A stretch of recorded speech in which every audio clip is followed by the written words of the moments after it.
بسم الله الرحمن الرحیم. په درس شروع کوو د خیر سره. تیر درس پوښتنې به وکړو چې څه مو ویلي وه.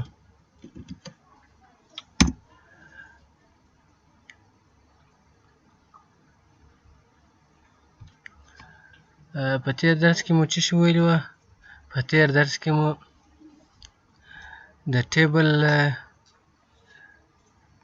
ټیبل فرعي ټیب مو ویلی وو چې د څه په نامه باندې وو؟ د ډیزاین په نامه باندې وو. نو نن راځو د خیر سره څه وایو؟ هغه بل فرعي ټیب چې پاتو د لی اوټ په نامه باندې هغه فرعي ټیب یې وایو. نو انشاءالله په تیر کې به تاسو پوښتنه درلوده یا به هم نه درلوده، که یې لرئ راسره مطرح یې کړئ او که یې نه لرئ درس ته به ادامه ورکړو. نو چې پوښتنه نشته، که بیا هم احیانا پوښتنه وه تاسو یې کولی شئ چې په راتلونکي درس کې تکرار کړئ او د راتلونکي درس کې تاسو خپله پوښتنه وکړئ او انشاءالله جواب یې درته درکول شي. لومړی سلیکټ یعنی انتخابول. وایي څه شی انتخابوئ؟ دغه سیل چې یو سیل انتخابوئ. موږ خو تاسو ته ویلي وو چې دغه یوې خانې ته سیل ویل کېږي. وایي انتخاب کوئ یوازې سیل، که یوازې سیل انتخابوئ او وایي دغه کالم خو ما تاسو ته ویلي چې کالم دغه ته ویل کېږي. دا کالم وایي کالم انتخابوئ یا کالم هم نه انتخابوم، دا زه چې پر ولاړ یم دغه را راته انتخاب کړه. دا زه چې پر ولاړ یم دغه را راته انتخاب کړه. یا را هم نه انتخابوئ، ټوټل ټیبل درته انتخابوي. او ورپسې پسې یو ګریډ لاین دی. ګریډ لاین د ټیبل هغه شکل ته ویل کېږي چې تاسو ټیبل دی، تاسو وینئ ټیبل دی، لیکنه پکې کولی شئ، هر څه پکې کولی شئ، خو کله چې تاسو پرنټوئ پرنټېږي نه. یعنې په پرنټ کې ټیبل نه راځي، صرف یې خط راځي په پرنټ کې. هغه څنګه؟ مثلا زه یم پر پرنټ ولاړ یم، وینئ تاسو خو ټیبل وینئ چې د پرنټېږي، خو چې تاسو یې کله یې ډر کړئ ګریډ لاین کړئ، وبخښئ چې کله یې ګریډ لاین کړئ نو بیا تاسو نه شئ کولی چې څه وکړئ، بیا یې ټیبل ورسره پرنټ کړئ. مثلا زه لیکنه پکې کوم، نمبر نیم فادر نیم،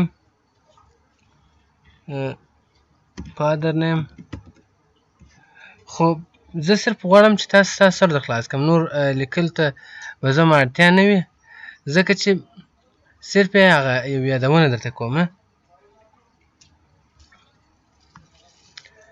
نو زه اوس ګریډ لاین درته اړوم.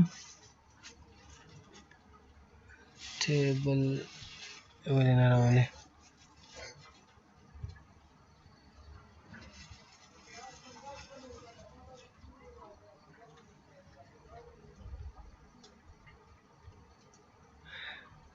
اوس دغه ګریډ لاین دې ته ګریډ لاین وایي. دغه لیکي یا دغه ټیبل نه ورسره پرنټېږي. وینئ ښه تاسو دا د ټیبل دی خو دې ته ګریډ لاین ویل کېږي. یعنې باډر نه دی. که تاسو باډر پر اپلای کړئ، باډر بیا تاسو کولی شئ چې دغه باډر ورسره پرنټ کړئ. باډر سره بیا پرنټ مکمله راځي. مثلا دا دی، زه ورسره پرنټوم.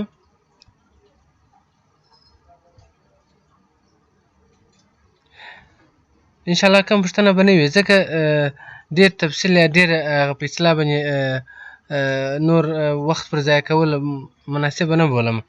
راځو مخته ځو. ورپسې پسې پراپرټیز دی. تاسو کولی شئ د پراپرټیز د ټیبل پراپرټیز دی، لکه موږ چې مخکې ویلو چې لینک د ټیبل پر کومه خوا غواړئ، رایټ، لیفټ، سنټر. تاسو کولی شئ چې خپل په خوښه باندې ورته انتخاب کړئ. خط هم درته وړي یو بغل بل بغل ته، او ټیبل هم درته وړي یو بغل بل بغل ته. تاسو خپل په خوښه باندې استفاده کولی شئ. موږ لینک په هوم کې ویلي وه چې دغه دي د دې او دغه چندانې فرق نشته. بیا هم تاسو کولی شئ چې در سره ویې ګورئ. پراپرټیز کې انشاءالله کوم دغه نشته. ډرا ټیبل خو مې مخکې ویلی وو چې څنګه موږ کولی شو یو ټیبل پر دوه ډولو چې یو انسرټ ټیبل بل ډرا ټیبل یعنې رسمول وه، دا مو ویلی دي. او تر څنګ اریزر که موږ غواړو چې دوې خانې سره مرج کړو، سره ګډ یې کړو، نو د اریزر د طریقې څخه هم کولی شو. مثلا زه راځم دغه دوې خانې سره مرجومه، یا مثلا زه راولاړېږم یو دانه بله دلته یو څه شی ور اضافه کومه، ټایټل لپاره یو بل خانه ور اضافه کوم، یا را ور اضافه کوم. دې ته خو موږ انشاءالله نوم مو زده دی، را ور انتخابومه. نو راځمه دا د ټایټل لپاره انتخابوم. نو د ټایټل لپاره انتخابومه، دغه بیخي د منځه یو یا د منځه نه مه وړه.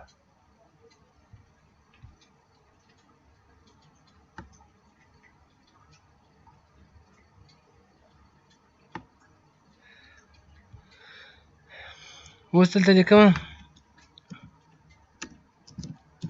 د افغانستان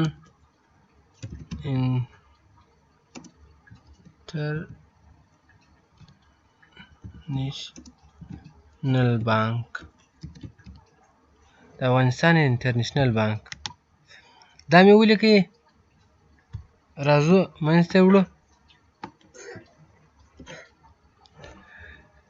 یعنې دا یو ټایټل شو. نو د دغه طریقه کولی شو چې د سیلونه، راګانې، مثلا کالمونه سره مارج کو، ګډ یې کو. دا اریزر کول. او تر څنګ یې بل ډیلیټ دی. موږ څنګه کولی شو چې یو مثلا سیل، مثلا را، ټیبل، کالم ریموف کو یا ډیلیټ کو.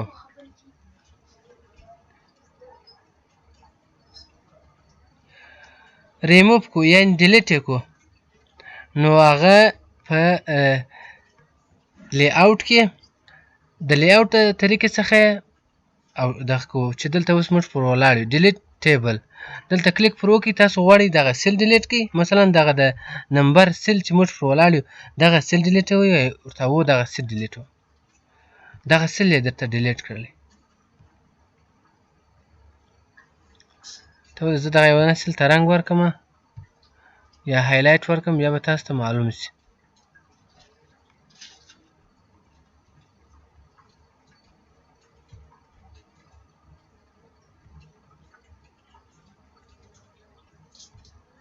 زه وایم دغه زه چې پر ولاړ یم دغه سیل ډیلیټ کړه، ایسته یې کړه. زه نه غواړم، دلته اضافه دی،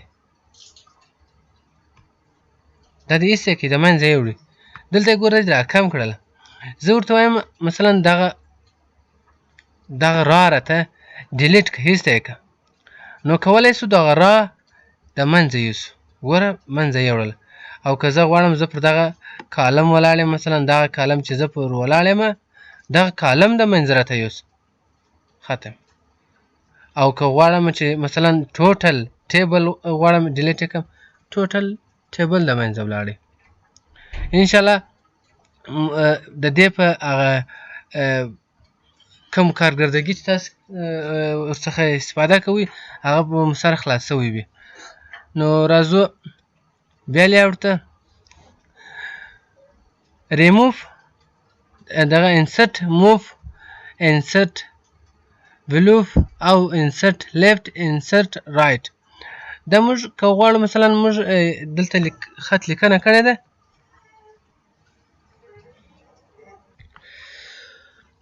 ښه در کوم ځای تللي وو، موضوع بلې خواته ولاړه نه شي. انسرټ ابوف یعنې که زه غواړم یو عنوان مثلا ور اضافه کړمه، نو راځم یوه را بله ور اضافه کوم، لکه اوس مې ور اضافه کړه. دا چې کو اریزر یې کو، اریزر مو کړل، ټایټل ور اچو، ټایټل ور اچو. مثلا دلته ورته لیکو لکه مخکې چې مې درته ولیکل، کمپیوټر څه مشکل لري؟ خیر کمپیوټر مشکل لري.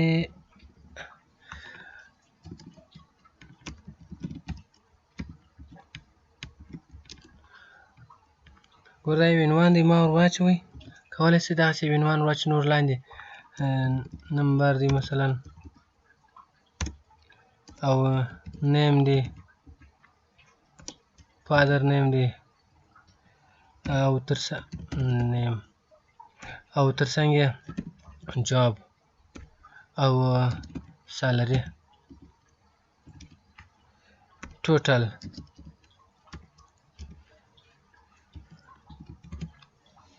دا یو ټیبل دی جوړ مو کړئ، هغه عنوان سو، لاندې راځو مثلا نمبر یې ور اچوو 1 یا مثلا نوم دی مثلا څه کولی شئ ور اچولی شئ.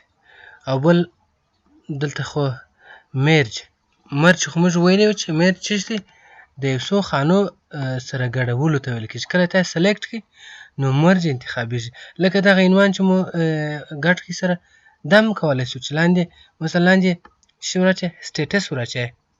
سټیټس دلته ور واچوئ، دا سره مرج کړه مثلا، یا ادرس ور اچوئ مثلا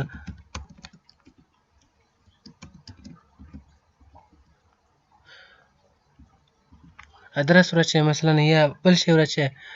تاسو کولی شئ چې لاندې هم ور واچوئ. دغه مرج څو سیلان کالمونه راګانې سره ګډ کړئ، سره مرج یې کړئ. او ترڅنګ یې سپلټ سیل.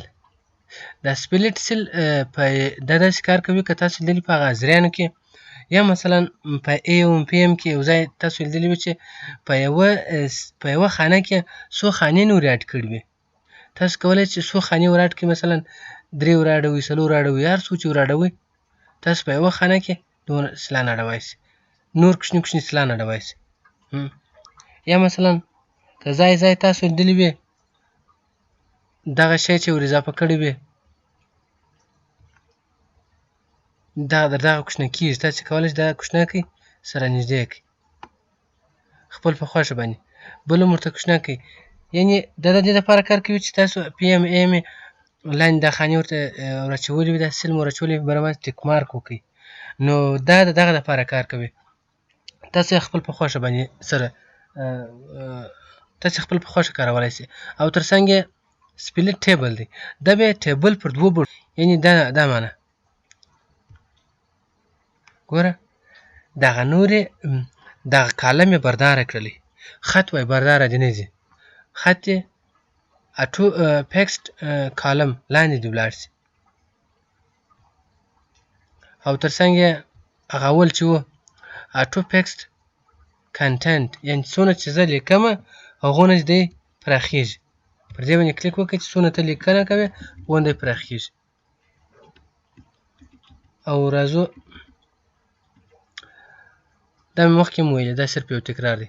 او دلته د سیل، دغه سیل غټول، کوچنی کول او ترڅنګ یې برداره کول. جسټیفیوډ څه کار کوي؟ جسټیفیوډ مثلا که تاسو مثلا زه اوس یو بل ټیبل درته اډ کړم،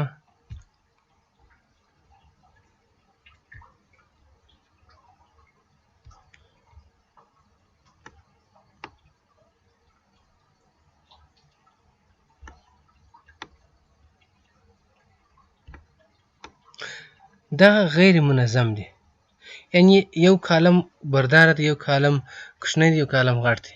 تاسو راځئ جسټیفیوډ یې کړئ، جسټیفیوډ را دغه راګانې سره، اوس خو موږ کالمونه سره دغه کړل، دغه کالم را سره وینې خپله پرې اندازه کړل. تاسو دلته ورته وګورئ ټیبل ته، وینې اوس سره لرې دي. اوس یې بېرته چې جسټیفیوډ یې کړې پر اندازه کړي. او دلته راګانې هم دغه رقم دي. تاسو کولی شئ چې راګانې هم داسې منظمې کړئ. په مثلا راګانې دي، یوه را دا رقم کوچنکه ده، بله را بیا داسې ده، کمپیوټر څه مشکل لري خو خیر دا یې ورا غټه ده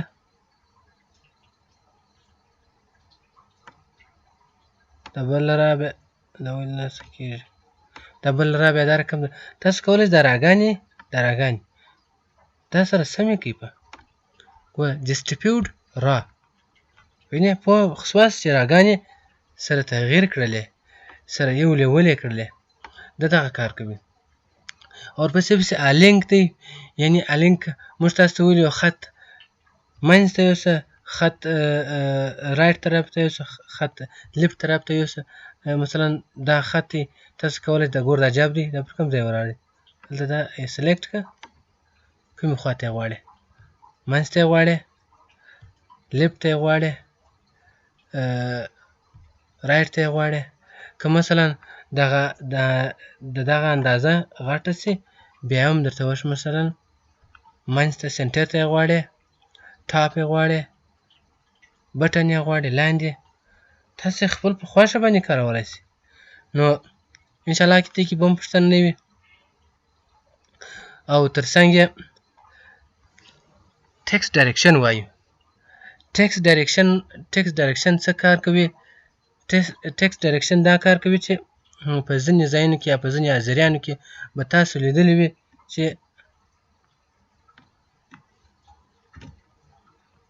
تو زه دغه ډیلیټ کړم نوی ټیبل به اډ کړم کمپیوټر څه مشکل پیدا کړلی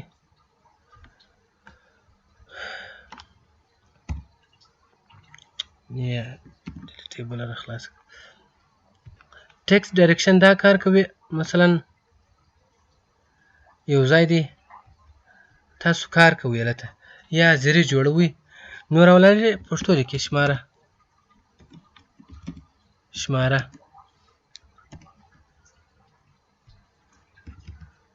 نوم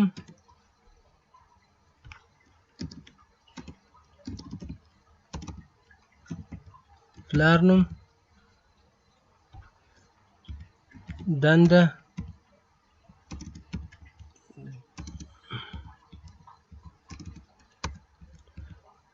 دنده وخت معاش ټوټل دا مو ولیکله اوس راځئ چش کوو نور احمد د پلار نوم یې نور محمد دی وظیفه یې څه ده وظیفه یې مثلا معلم دی وخت یې هر څومره چې تاسو ورته لیکئ سهار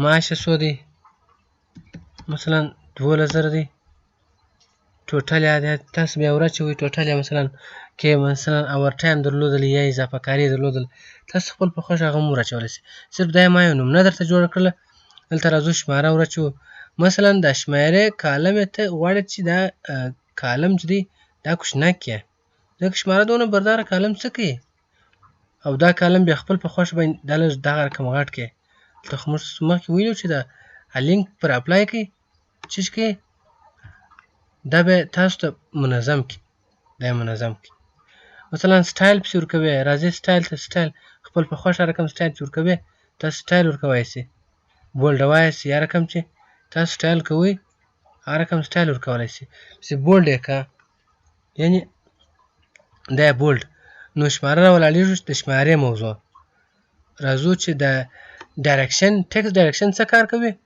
ټکسټ ډایرکشن ګوره اوس چې هر سره نږدې کې دی هغه نه ځایېږه راولاړ دا انتخاب کړه پر ټکسټ ډایرکشن کلیک وکړه داسې غواړې که داسې غواړې ورته یې دا رقم یې غواړم نو اوس تاسو کولی سئ چې دغه د شمارې سل کوچنک کړئ چې بولډ یې کړئ نور نو تاسو خپل په خوښه باندې هغه رقم سټایل د دغه د ورکولی سئ چې لکه دا نور چې دی لکه دغه سټایل چې دی دا سټایل هغه ته هم ورکړئ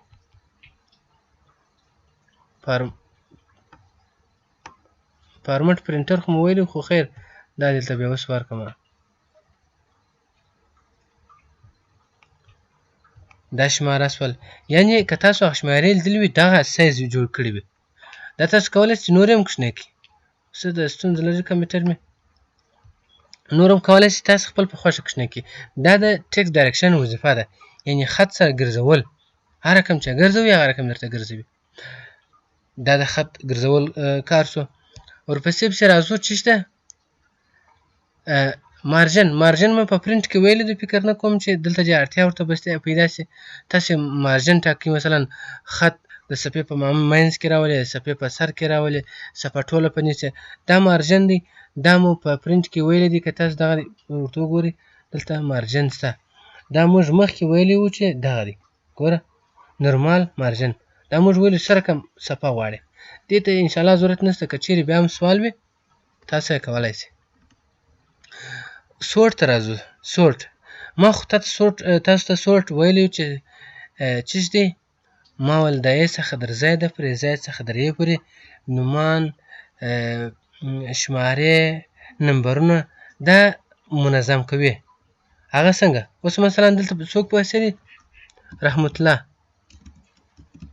رحمت الله د پلار نوم یې محمد اسلم.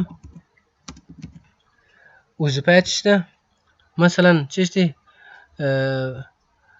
مدیر دی. مدیر دی.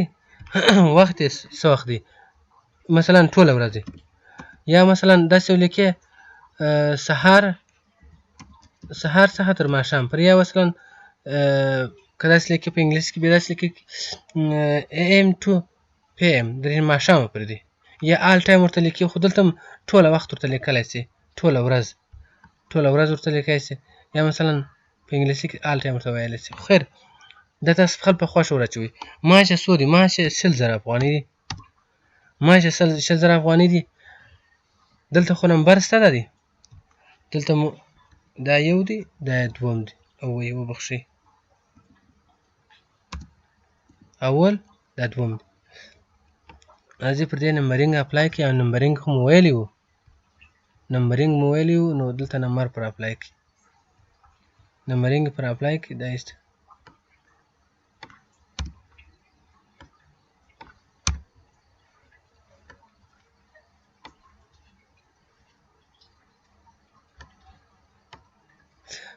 نمبرینګ مو ویلو. نو دلته بل نفر پسې ورچو. مثلا څوک ورچو؟ محمد هاشم ولد محمد اعظم چش دی؟ مثلا معلم دی. وقت چش دی؟ ماپښین.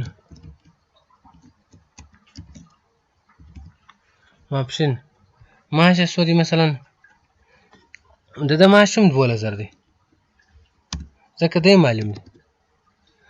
12,000 افغانۍ شو.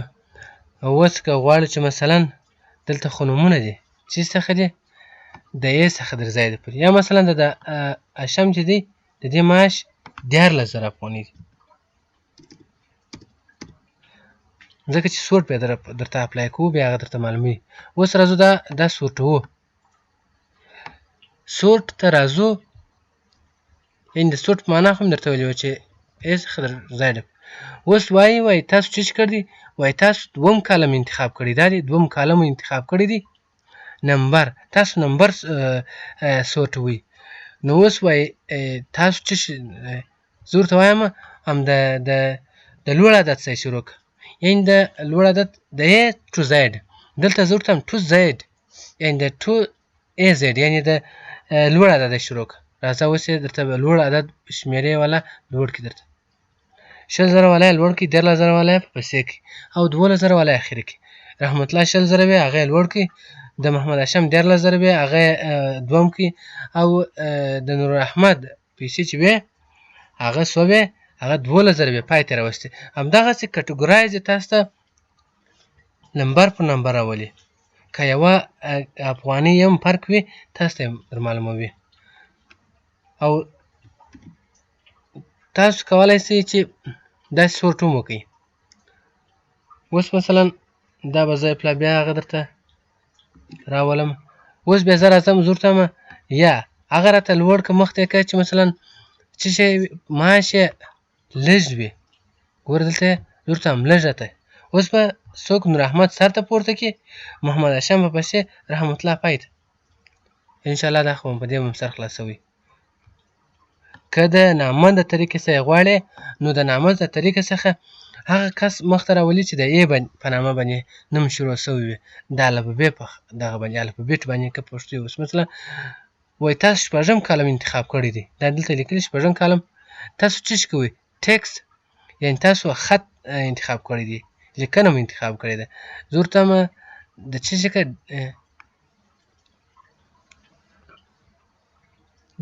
descending یې که descending معنا د پای طرفه شروع که، ascending معنا د سر د طرفه شروع که. سر طرف معنا چې هغه توري چې په یې شروع سوي هغه چې په دې شروع سوي.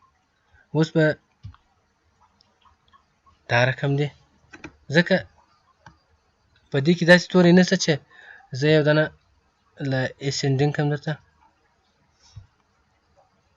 ګوره دغه ری چې ده د میمو د نون په الفبېټ کې که په پښتو کې په انګلیش کې وي مخته ده. ګوره ری مخته پورته کړله، میم یې پسې کړي او نون یې اخري کړي. یعنې انشاءالله دغونه به هم سر په خلاصوي وي. نور که بیا پوښتنه وه سوال و جواب به تاسو کولی شئ چې سوال. او بل ورپسې پسې چې دی ورپسې پسې ریپیټ دی، ریپیټ را هیډر دغه ریپیټ هیډر را، یعنې دا معنا چې زه غواړم دغه ټایټل یې دغه عنوان چې اوس موږ دلته انتخاب کړی دی دا زه د پرنټ په هر صفحه کې راولمه. دا ډېر کسان داسې دي چې دغه پوښتنه په دغه شی سر نه خلاصېږي چې زه غواړم دغه ټایټل یې دغه عنوان د صفحې په هر دوره کې په هره صفحه کې راځي. یعنې تاسو ته یې زه اوس درښایم.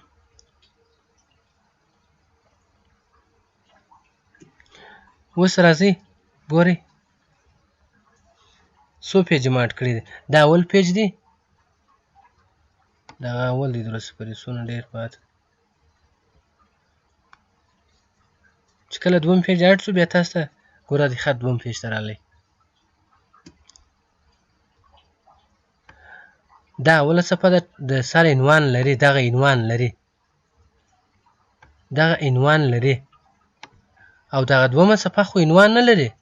مثلا که هغه اوله صفحه کې زه کار وکړم نوم د پلار نوم هغه ټول ولیکم، په دومه صفحه کې خو شی نشته، بیا به مجبور یم رالیږم هغه اوله صفحه به راوړم. نو راسئ دا څه کې دا رپیټ را کوئ، هیډر را یې کوئ، دا داسې انتخاب که چې انتخاب مو کړل راسه کلیک پر وکړه. چې کلیک دې پر وکړئ نو تا ته به دغه ده ګوره په دوم پیج کې تاسو 400 پیج بیا غواړئ چې پکې راولئ تاسې راوستلی شئ. او په پرنټ کې هم دغسې راځي. په ټولو صفحو کې بیا ستاسو د پرنټ ګوره هغه یې دوم دی. انشاءالله دغونه تفصیل او دغه یې بس ده چې تاسو بیا که پوښتنه درلوده خپله یې وګورئ. او تر څنګ یې کنورټ ټو ټکسټ دا هغه شی دی چې موږ ټیبل جوړوي. مثلا ټیبل مو جوړوي، ګوره دغه نومان شان دی، دا کنورټ ټو ټکسټ دا هغه شی دی چې مثلا موږ هلته ټیبل جوړ کړلی، په څه شي مو سره جلا کړي، په دا کامه مو سره جلا کړلی، بیا چې مو کلیک وکړلی ټیبل ورسره جوړ شو. دلته بیا ټیبل اړوي و دغه ته چې تاسو یې په څه سره جلا کوئ. نو زه ورته په دغه علامه سره یې سره جلا کوم، نه په دغه علامه سره نو سره جلا یې کړه. ولې نه کوي؟ ته زه ټول ورته انتخاب کوم.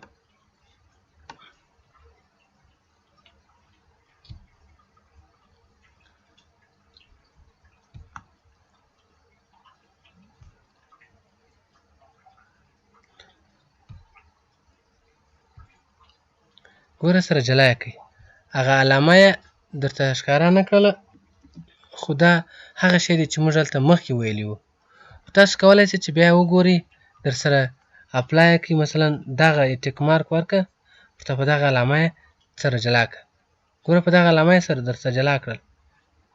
وخت یې نیم دی، د پلار نیم دی. هغه شی دی چې موږ مخکې هلته په ټیبل کې کار کړی وو، صرف هغه یو رقم دا بل رقم، یعنې هغه جوړوي دا سره خرابوي، دا جوړ ټیبل خرابوي، هغه خراب ټیبل چې موږ هلته دغه کړي ټیبل به ورته جوړ کړي، لیکنه به مو ورته وکړو ټیبل به ورته جوړ کړي. او تر څنګ یې فارموله ده، فارموله اخري د درس اخري سوله، د اخري فارموله یې وایو، نور نو انشاءالله بس کوو. فارموله په دې کې سم فارموله ده، مثلا دلته لیکلي دي وایي تاسو څه شي سره جمع کوئ، تاسو ابوف یعنې دغه لوړ خط دلته جمع کوئ، په داسې کې ته ورته هو، که مثلا پر بغل دې خط ورته لیکلی وي مثلا 10,000 20,000 15,000 50,000 مې کړلې، خو خیر اوس زه فارموله هلته پر دې کالم ولاړ یم، زه دلته پر دې کالم ولاړ یم، وایي کم جمع کوې، که غواړې چې دغه لوړ جمع کړې د دغه پر بغل باندې هغه درته جمع کړي، مثلا که دلته زه ولاړ یم د سهار پر ځای باندې سهار خرابوم، زه ورته یم دا راته فارموله کړه، راته جمع کړه، سم فارموله ده، جمع فارموله ده، وایي دغه لیفټ طرف درته جمع کوم، یعنې چپه طرف ته. تاسو کوم طرف غواړئ؟ که مثلا تاسو نور ختم په دا ځای کې لیکئ، هره خوا چې غواړئ که ابوف